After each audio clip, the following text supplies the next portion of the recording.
Halo, apa kabar semuanya? Semoga selalu dalam keadaan sehat. Pada video kali ini, saya akan menjelaskan tentang distribusi peluang diskrit. Sebelum masuk ke penjelasannya, saya akan memperkenalkan diri saya. Nama saya Tresia Delvina Rita.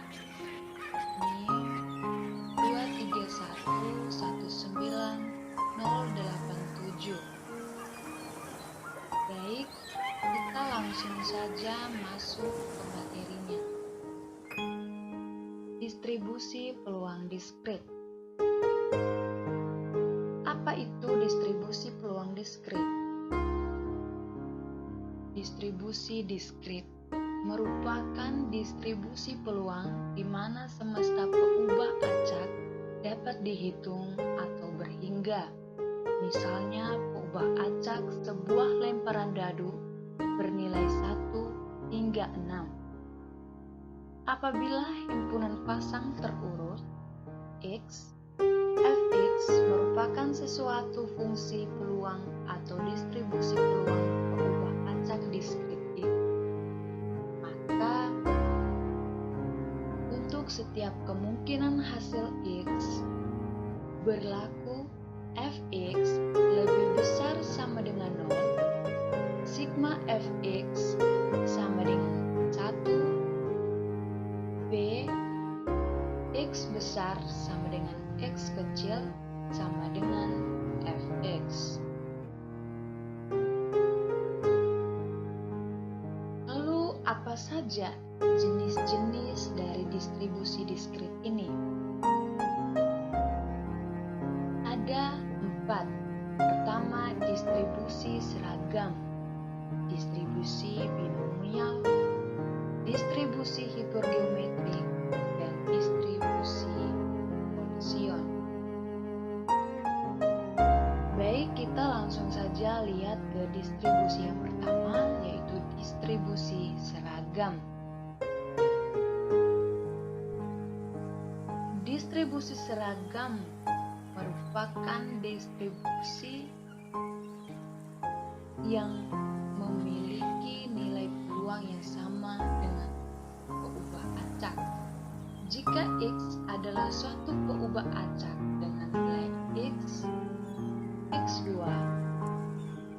dan seterusnya sampai dengan X3, XK, masing-masing memiliki nilai peluang yang sama, maka distribusi seragam dapat dituliskan seperti pada gambar ini.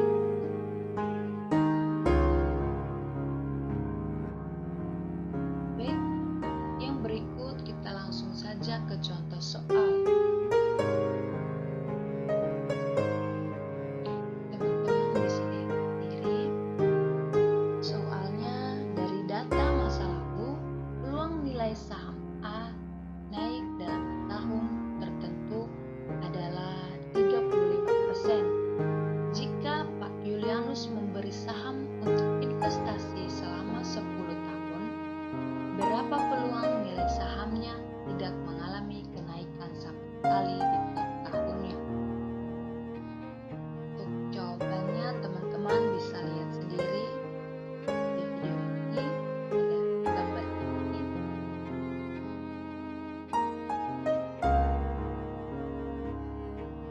Baik, kita lanjut ke jenis yang kedua, yaitu distribusi binomial.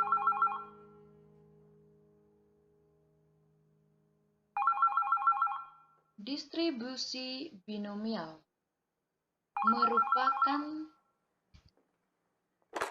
distribusi yang dihasilkan dari proses Bernoulli yang memiliki 4 karakteristik utama, yaitu percobaan terdiri atas N ulangan atau dilakukan beberapa kali, dan yang kedua digolongkan menjadi sukses atau gagal.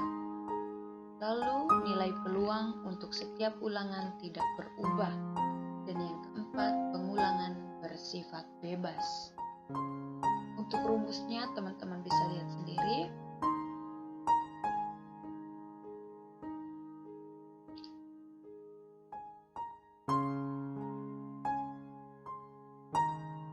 Daripada pusing, kita langsung ke contoh soalnya. Sebuah dadu dilemparkan ke atas sebanyak 4 kali. Tentukan probabilitas dari peristiwa berikut. Yang pertama, mata dadu 5 muncul 1 kali. Yang ke B, mata dadu genap muncul 2 kali.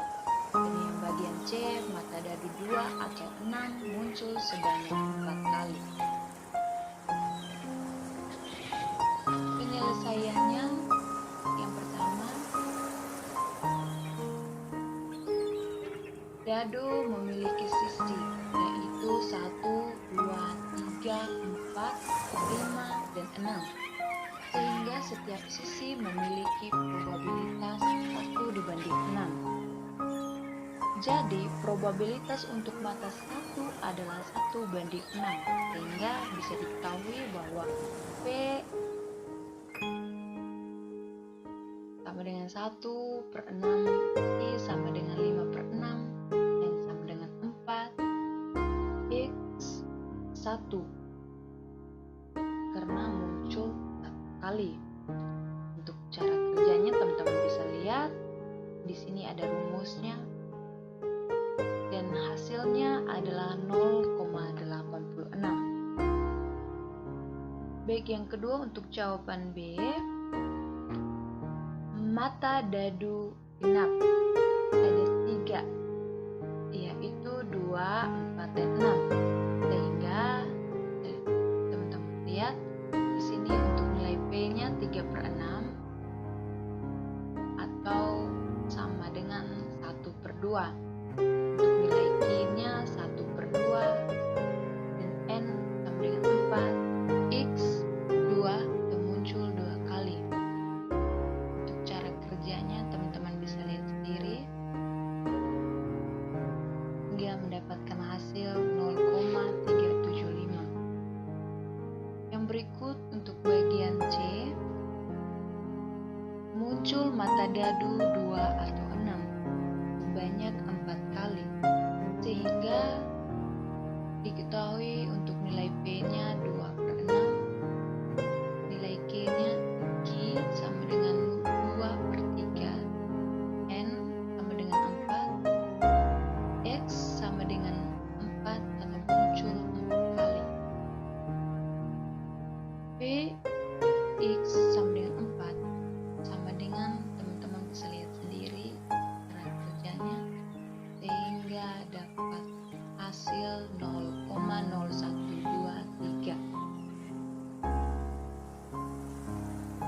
Baik, lanjut ke jenis yang ketiga, yaitu distribusi hipergeometrik. Distribusi hipergeometrik merupakan peluang sukses percobaan saat ini bergantung pada hasil percobaan sebelumnya. Distribusi hipergeometrik memiliki ciri-ciri sebagai berikut. Yang pertama, suatu percobaan yang terdiri atas contoh acak atau random sampel berukuran N diambil dari populasi berukuran N besar. Dan ciri yang kedua, dengan K kecil dan N besar, benda diklasifikasikan sebagai berhasil dan N kurang K benda sebagai gagal. Untuk rumusnya teman-teman bisa lihat sendiri dan keterangannya.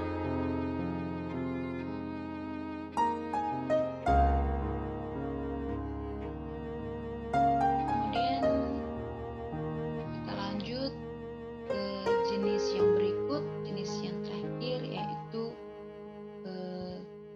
distribusi Poisson. Eksperimen Poisson merupakan eksperimen yang menghasilkan nilai dari suatu atau antara suatu daerah.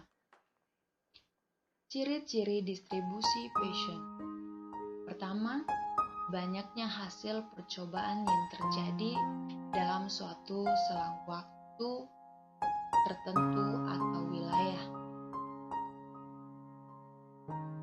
Yang kedua, peluang terjadinya suatu hasil percobaan selang waktu yang singkat.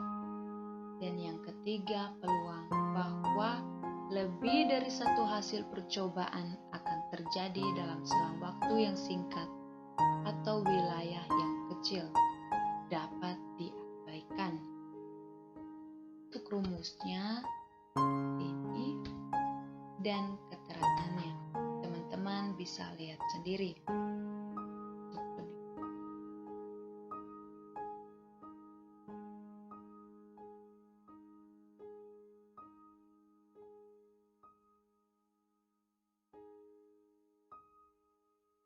Oke, kita lanjut ke contoh soal untuk lebih memahami lagi.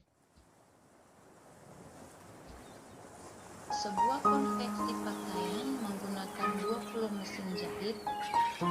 Probabilitas sebuah mesin jahit mengalami dan memerlukan perbaikan adalah 0,02. Tentukan probabilitas dari 3 mesin yang akan mengalami gangguan dan memerlukan perbaikan.